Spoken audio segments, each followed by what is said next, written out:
नमस्कार, मैं हूं संजीव चौहान और आप देख रहे हैं वारदात। कहते हैं कि दौलत, शोहरत और कामयाबी का नशा कई बार इंसान के सर चढ़कर बोलता है, लेकिन लगता है कि आबादी के हिसाब से देश के सबसे बड़े सूबे उत्तर प्रदेश में तो जैसे इन तीनों का नशा सूबे के सत्ताधारी पार्टी के हर दूसरे नेता और वर्दी वाले पर हावी है। तभी तो कहीं थाने में बलात्कार की कोशिश के बाद कोई औरत जिंदा जला दी जाती है, तो कहीं कोई विधायक किसी गरीब बेवा का घर ही उजाड़ देता है, और कहीं जबरन वसूली के लिए विधायक की धमकियों से ग्राम प्रधान को जान के लाले पड़ जाते हैं। मेरी बेइज्जती ऑफिस में पकड़ करके की बस पेट्रोल डाल करके आग लगा दिया।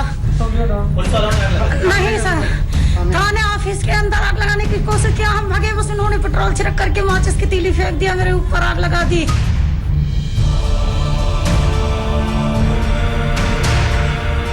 स्थानीय विधायक सुभारा हमारे पति को मारने के लिए धमकी दे रहे हैं। पकड़ लिया और दो कपड़ा फाड़ा, मेरे बाल पकड़ा और यहीं मेरी छाती में बंदूक लगा दिया। जो तुम्हारे मददगार हैं उन्हें जो है जिंदा जला देंगे, मार डालेंगे।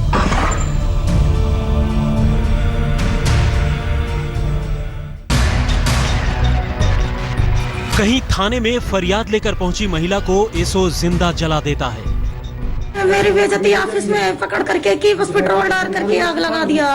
नहीं सर, थाने ऑफिस के अंदर आग लगाने की कोशिश किया, हम भागे, बस उन्होंने पेट्रोल छिड़क करके माचिस की तीली फेंक दिया, मेरे ऊपर आग लगा दी। कहीं कुर्सी के नशे में चूर सत्ताधारी पार्टी के विधायक अपने ही हलके में विधवा महिला का आशियाना उजाड़ देते हैं। आज धमकी बाल कुंवर का लड़के और वीर सिंह, आराम सिंह कह रहा है कि ये मुकदमा वापस ले लो और नहीं मैं तुम्हें बाजार में जिंदा जला दूंगा। जिंदा जलवा दूंगा? हाँ। तो कहीं किसी जिले की डीएम सत्ताधारी पार्टी के नेताओं के खिलाफ कोई भी एफआईआर दर्ज नहीं हो सकने की दो टूक बात कह देती हैं। क्या ऐसा नहीं, प्रॉपर्टी सत्ता पक्ष के लोगों ने गिराया है और उन्हें बचाया जा रहा है? ये मैं नहीं कह सकती, बिल्कुल कतई ऐसा नहीं है। अगर ऐसा होता तो एफआईआर दर्ज नहीं होती। और कहीं जान लेने की विधायक की धमकी पर ग्राम प्रधान फूट फूट कर रोने लगती हैं। स्थानीय विधायक सुभारा हमारे पति को मारने के लिए धमकी दे रहे हैं।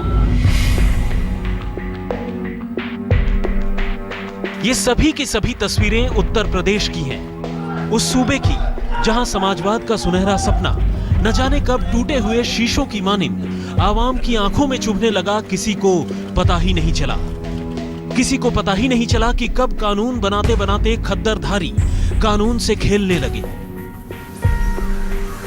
और पता ही नहीं चला कि कब कानून की हिफाजत करते करते वर्दी वाले ही कानून को अपनी बूटों तले रौंदने लगे।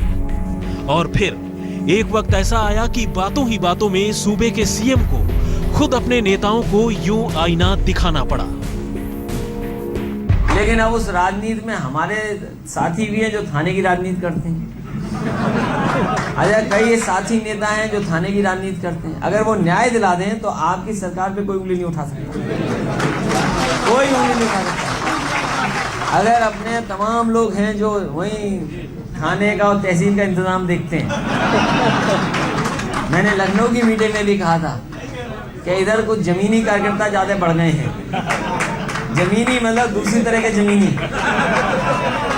तो इसलिए साथियों, यही समाजवादी पार्टी है जो ठीक रास्ते पे समाज को ले आ रही है। लेकिन सीएम साहब, अब बात शायद आईने से बनने वाली नहीं है, क्योंकि अगर वाकई आपके आईने में वो चमक होती तो सूबे के हालात कब के बदल चुके होते। वैसे भी आपने तो ये आईना बेशक अब दिखाया है, खुद आपके पिता और पार्टी के नेताजी ऐसे आईने सालों से दिखाते रहे हैं, लेकिन तारीख गवाह है कि न तो नेताजी के आईने में वो चमक थी और न ही आपके आईने में वो बात है। शायद तभी एक तरफ आप नसीहत देते घूमते हैं और दूसरी तरफ समाजवाद जंगलवाद में तब्दील होता रहता है। दूर जाने की जरूरत नहीं है, बस चंद रोज पहले बाराबंकी से सामने आई इस तस्वीर को देख लीजिए। सर से लेकर पांव तक बुरी तरह झुलसी इस महिला की तस्वीर अगर हम आपको हूबहू दिखा भी देते तो शायद आप ज्यादा देर तक अपनी निगाहें इस पर न रख पाते। लेकिन इसकी आवाज में सिमटी दर्द की शिद्दत को तो आप महसूस कर ही सकते हैं। थाने ऑफिस के अंदर आग लगाने की कोशिश किया, हम भागे, बस उन्होंने पेट्रोल छिड़क करके माचिस की तीली फेंक दिया, मेरे ऊपर आग लगा दी। पूरा स्टाफ मिला हुआ था सर, मेरी बेइज्जती 3-4 बार इन्होंने। हम रास्ते में छेड़खानी के अखिलेश राय साहब यादव, हम स्कूल जाते थे वहाँ भी रास्ते में थाने में रखने के बाद आज हम इससे मिलने गए सर, बस उन्होंने ऑफिस बुला लिया। ऑफिस बुला के सर इन्होंने मेरे को पकड़ करके मेरी बेइज्जती।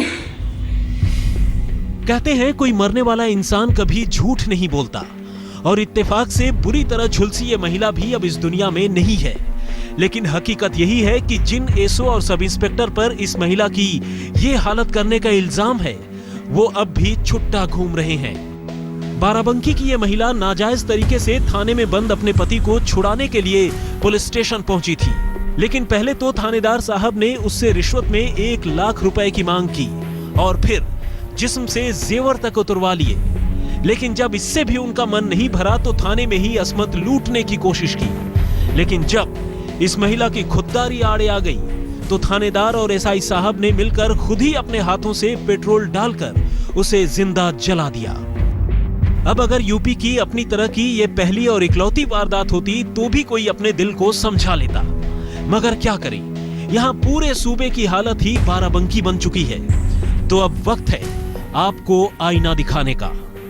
बाराबंकी से सिराज अहमद और आमिर हक के साथ अनूप श्रीवास्तव, लखनऊ, आज तक।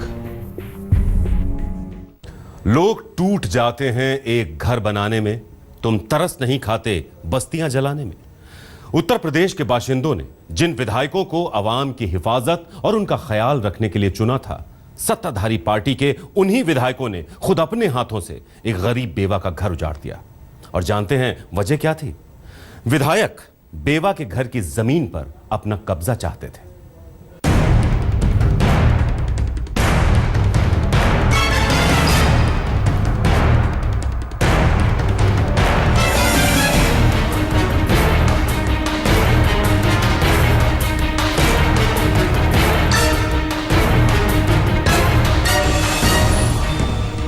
अब से चंद मिनट पहले यहाँ इसी जगह पर एक झोपड़ी हुआ करती थी, लेकिन जमीन के इस टुकड़े पर 2 दबंग विधायकों की नजर क्या पड़ी, झोपड़ी को ईंट और मलबे में तब्दील होते देर नहीं लगी।